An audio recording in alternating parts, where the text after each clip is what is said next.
It's just 50. It's just a little bit warmer, makes it a little more vegan. Okay, let's go.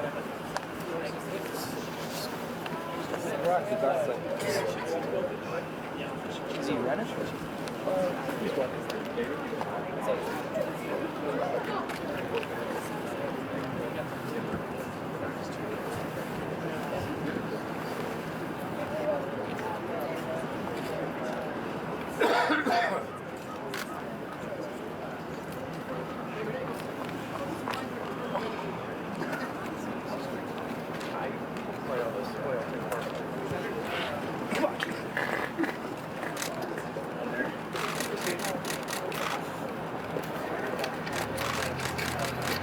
Good afternoon, ladies and gentlemen. It's great to be here after an historic election yesterday with the largest voter turnout in 40 years. I'm honored that United Conservatives received a strong mandate from Albertans to get Alberta back to work, to grow our economy, create jobs, get pipelines built, and to stand up for Alberta and a fair deal in the Canadian Federation. Yesterday, over 55% of voters cast ballots for United Conservative candidates for our positive plan to get Alberta back to work. That's the highest share of popular vote for a political party in Alberta since 2001, and the second highest since 1982 in an election with the highest voter turnout, as I've said, in nearly 4 decades. We are also honored yesterday to have received the largest number of votes cast for a political party in Alberta electoral history, and to have won a strong majority. One of the messages from yesterday's result is that unity worked. When we first proposed uniting free enterprise Albertans into one big tent coalition of common sense values, a lot of people said it wouldn't work and it couldn't be done. But yesterday, the combined vote share the vote share of the United Conservative Party was substantially higher than the combined vote share of our two legacy parties in the last election. It turned out that we were right all along, that we were stronger together, that there was a positive synergy as we built what is now the largest provincial political party in Canada, which will form Alberta's next government. And we will be a government with a strong mandate to implement the detailed plan on which we ran. 117 pages and 375 positive ideas. Never before have we seen such a detailed blueprint for a future government presented to voters. And we can't wait to get to work in implementing that plan, in getting Alberta back to work. I said last night that we wanted to thank the leaders of all other parties and all candidates who ran, and I'd like to repeat that. To put your name on the ballot, to seek the confidence of your fellow citizens is not for the faint of heart. It requires a degree of commitment and a real passion for our province. So for the candidates and volunteers of all other parties, and our Premier Rachel Notley, Mr. Khan and Mr. Mandel, I'd like to reiterate my gratitude to them for their love for this province as exemplified in the past 29 days. I said last night that we will seek to be a government for all Albertans, and I mean that. Of course, not every Albertan will agree with all of our policies that we ran on or that we implement, but I can give you this commitment. We will listen, and we will seek to act in good faith. Let me send a message in particular to the people of this great city of Edmonton and region. I was pleased last night to see the election of several United Conservative future MLAs from the Edmonton and Capital region.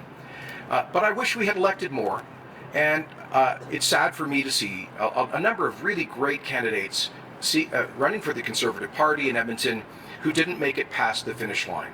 But let me be clear, Edmonton will continue to be deeply important to our work in creating economic growth and jobs. Edmonton has been affected by these 4 years of economic decline and stagnation, perhaps not quite as badly as other parts of the province. But as I crisscrossed this city and the surrounding areas, I met countless Edmontonians who've been affected by the lack of pipelines, by higher taxes, who are concerned about bigger government debt, and who want a government focused on jobs, growth, and the economy. We'll be there for all Edmontonians, including for those who work in our public sector. As I've said before, we want to empower frontline public sector workers, our nurses, teachers, and others to make more decisions. We want to liberate them, I should say, from overbearing centralized bureaucracy, and we want to grow our economy so that we have the resources needed to fund high-quality public services. So our government will do everything to reach out to listen, and to ensure that we represent the best interests of Edmontonians now and in the future. Earlier this afternoon, I had the honor of meeting with Her Honor the Lieutenant Governor, who invited me to form Her Majesty's next Alberta government. I accepted that invitation and indicated to Her Honor that we would seek a transition and the swearing in of a new cabinet on April the 30th. It is also my hope that we will be in a position to convene the first sitting of Alberta's next legislature in the third week of May. I can also announce that we are work has already begun in planning to implement the agenda which Albertans endorsed yesterday. So Bill number 1 in that legislature session will be the Carbon Tax Repeal Act. Bill number 2 will be the Open for Business Act. We will also pass the first installment of the job creation tax cut in that first session of the legislature, part of a plan that will create at least 55,000 new full-time private sector jobs. We will also begin implementing immediately our red tape reduction action plan to move Alberta from the most over-regulated and slowest moving economy in Canada to one of the fastest moving and freest economies in all of North America. Later this week, I will be meeting with Indigenous leaders from across Canada to deepen the commitment on which we ran, to ensure that our First Nations people are real partners in prosperity, particularly in the responsible development of our resources. Today I've also already been in discussions with business leaders in Alberta and others outside of this province who are deeply interested in investing more in this province with a government that will welcome that investment, that will make us the most competitive and desirable place in Canada in which to create jobs. So I restate what I said last night and over the last 4 weeks. For those Albertans who have been anxious about their economic future, whose incomes have been cut, who have lost their jobs, their homes, or their hope. For all of those Albertans, hope is on the way. A government that will be obsessed with job creation and economic growth, with getting a fair deal for Alberta in the Canadian Federation. We're already off to a great start, and I can't wait for the days that are yet to come, brighter days for the people of Alberta. Happy to take your questions. Just a reminder, there is a mic to your left. We'll ask you to limit yourself to one question, one follow-up. Go ahead, Emma. G'day. G'day.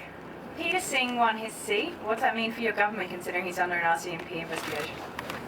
Means he won his seat. I'm not aware of any accusations against Peter, so this is a gentleman who was elected to the legislature last night. Who's going to be in your cabinet? Come on, you're going to throw away your second question on that, Emma? We'll sit down and make those decisions in the days to come, but we've got a great caucus to choose from, a very diverse team. This was the youngest team of candidates ever to run for a free enterprise party in Alberta, and the most diverse. Obviously, we'll want to make sure that there's representation from every region, including the Edmonton region, and a good mix of backgrounds. But we'll get to that in the days to come. Hi. Why do you think the UCP didn't win any seats in Edmonton? You know, it's not the first time that. Well, first, let me back up and say we certainly tried. We put a lot of effort into, first of all, recruiting and nominating great candidates here. We had a number of great local organizations. We put a lot of resources into Edmonton, and as you know, I spent much of the last week saying that we really wanted Edmonton to be included in a future government. I'm glad that there will be some Edmonton and region voices, not as many as I would like. But that's not the first time that's happened. There's been a long history of free enterprise governments with only a relatively small number of MLAs from the Edmonton region, which governments went on to elect more Edmonton MLAs in the future. So that's my goal. My goal is to lead a government that fights for the interests of all Albertans, including Edmontonians, that creates jobs and growth and opportunity in this great city. And then we hope in the next election, Edmontonians will give us a second chance by electing more MLAs. It's no secret that this is a city where there is a larger share of the population whose employment is attached to the public sector rather than the private sector. And maybe that's one of the reasons for the historic difference in voting patterns. But I think mainly it's because the number one issue in this election was jobs in the economy. And Edmonton has not been as severely affected as Calgary and other parts of the province by the economic downturn.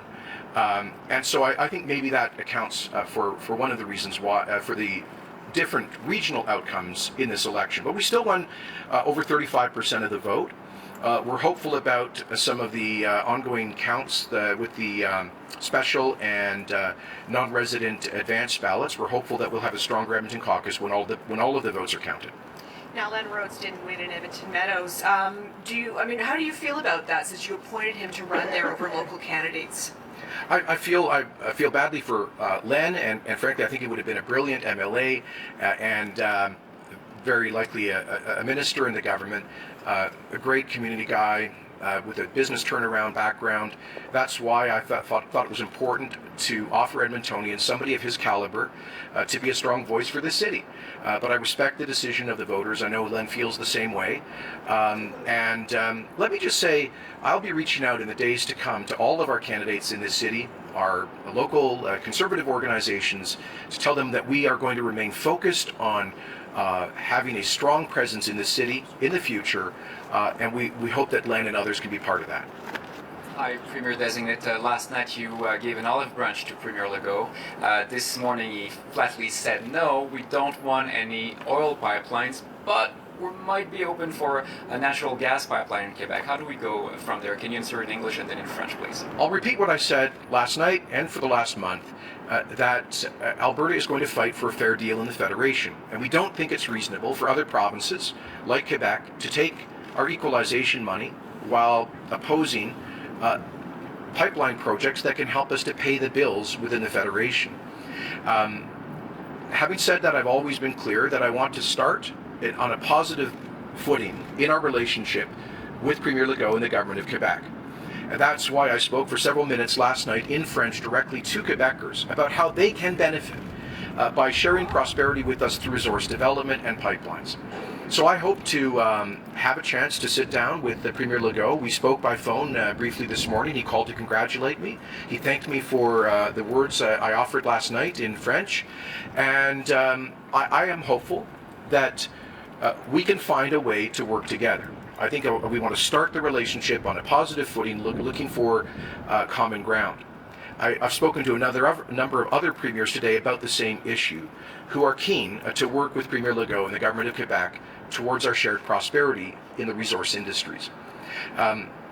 Je suis clair depuis plusieurs semaines qu'un gouvernement conservateur va lutter pour un marché juste pour l'Alberta au sein de la Fédération canadienne, que ce n'est pas acceptable aux Albertains à verser les milliards de dollars de parication au gouvernement du Québec, pendant que ce gouvernement-là essaie à bloquer les pipelines. Alors, ce matin, j'ai parlé au Premier ministre Legault. Il m'a appelé pour me féliciter et je crois que c'est possible à développer une relation respectueuse avec lui et son gouvernement. Je veux commencer cette relation politique importante avec la bonne foi. C'est la raison pour laquelle j'ai pris plusieurs minutes de mon discours d'hier soir pour souligner l'alliance historique entre l'Alberta et le Québec. Alors, je vais commencer dans cette relation à trouver le terre en commun, les valeurs, les intérêts communs entre nos deux sociétés. Mais nous allons continuer avec notre objectif stratégique d'avoir l'appui de tous les gouvernements provinciaux pour les pipelines.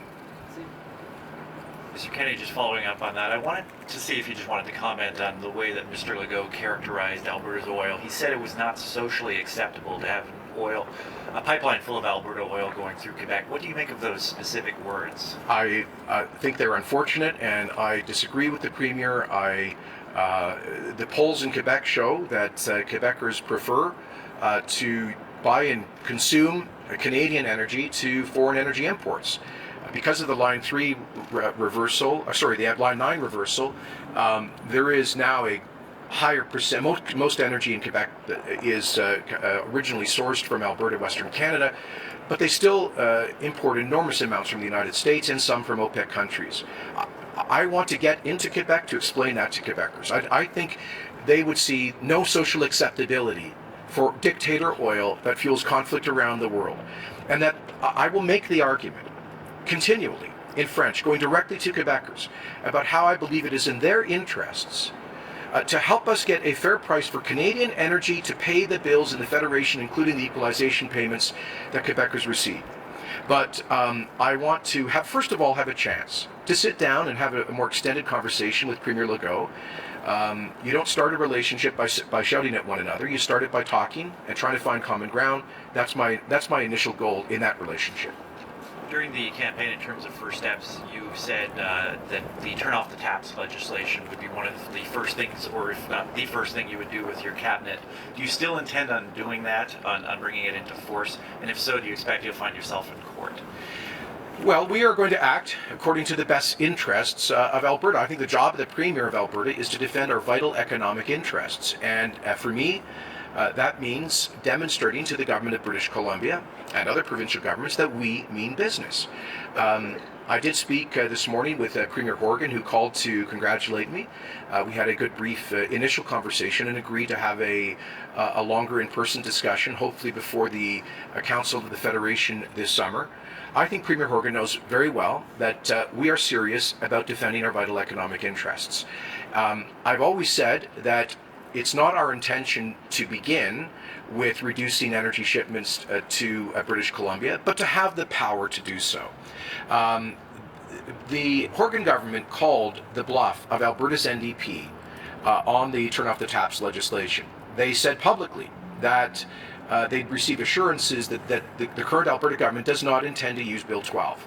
We're going to change that fact by proclaiming into law Bill 12 on the afternoon of April the 30th.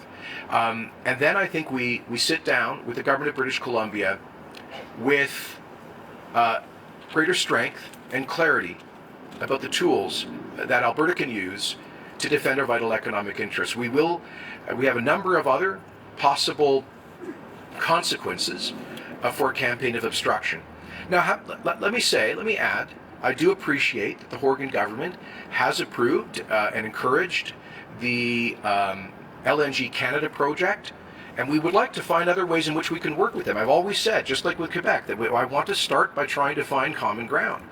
And one area of potential common ground is on LNG exports.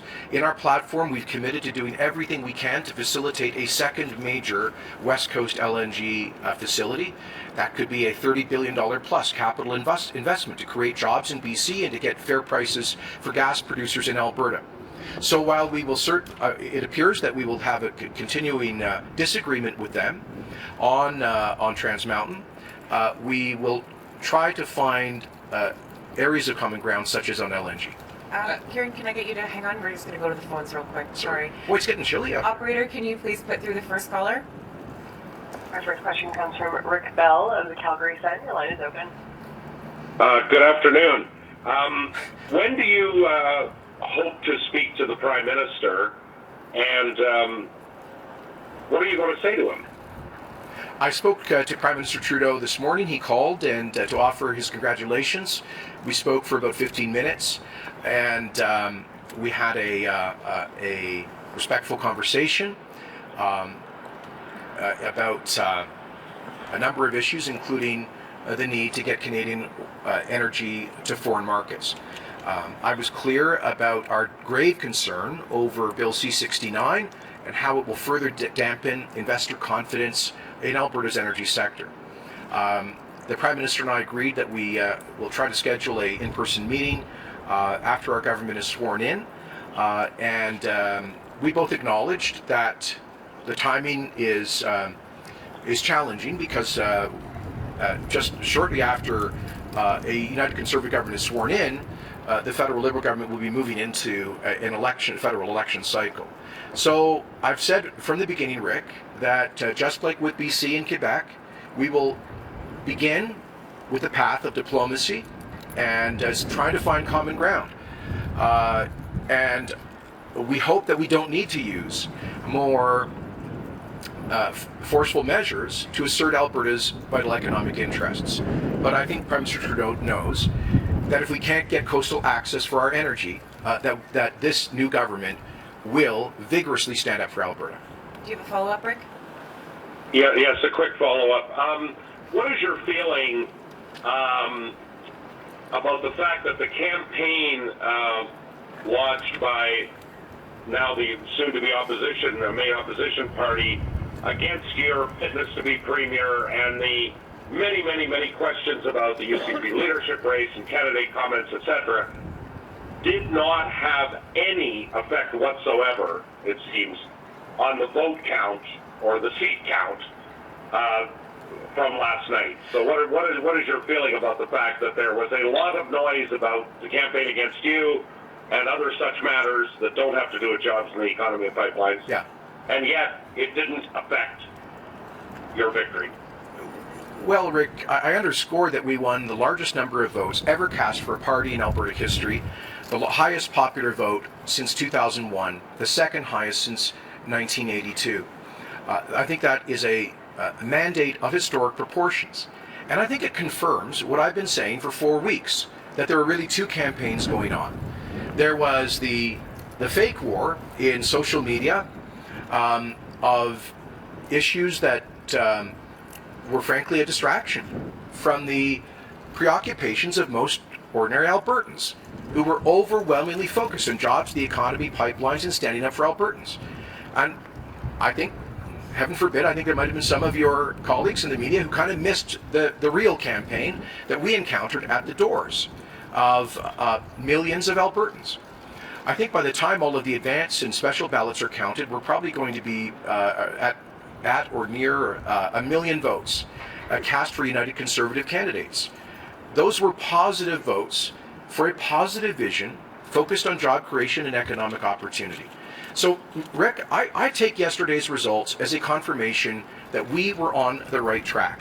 I note that by the last week of the campaign, a couple of my fellow leaders were standing behind signs saying things like jobs, economy, and pipelines.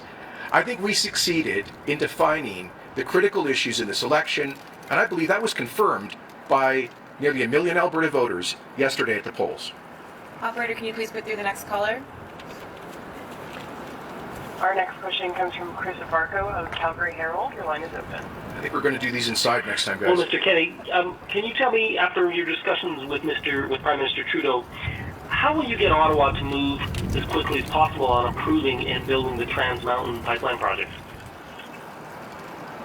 We did speak about that, and the Prime Minister restated his commitment to proceed with the process. As you know, the federal cabinet is, pursuant to the federal court decision, engaged in supplementary Indigenous consultations. And I respect that that has to be done correctly and take time to pass muster for any future judicial scrutiny. I shared with the Prime Minister that I had been a member of a cabinet that approved Northern Gateway with the advice of the Department of Justice, that we had discharged the federal Crown's duty to consult. and that the judiciary keeps moving the goalposts. So I understand that he has to go through that, but he did restate his commitment to go through the process. And we're going to wrap this up because it is now raining here. Thank you very much, everyone. Appreciate it.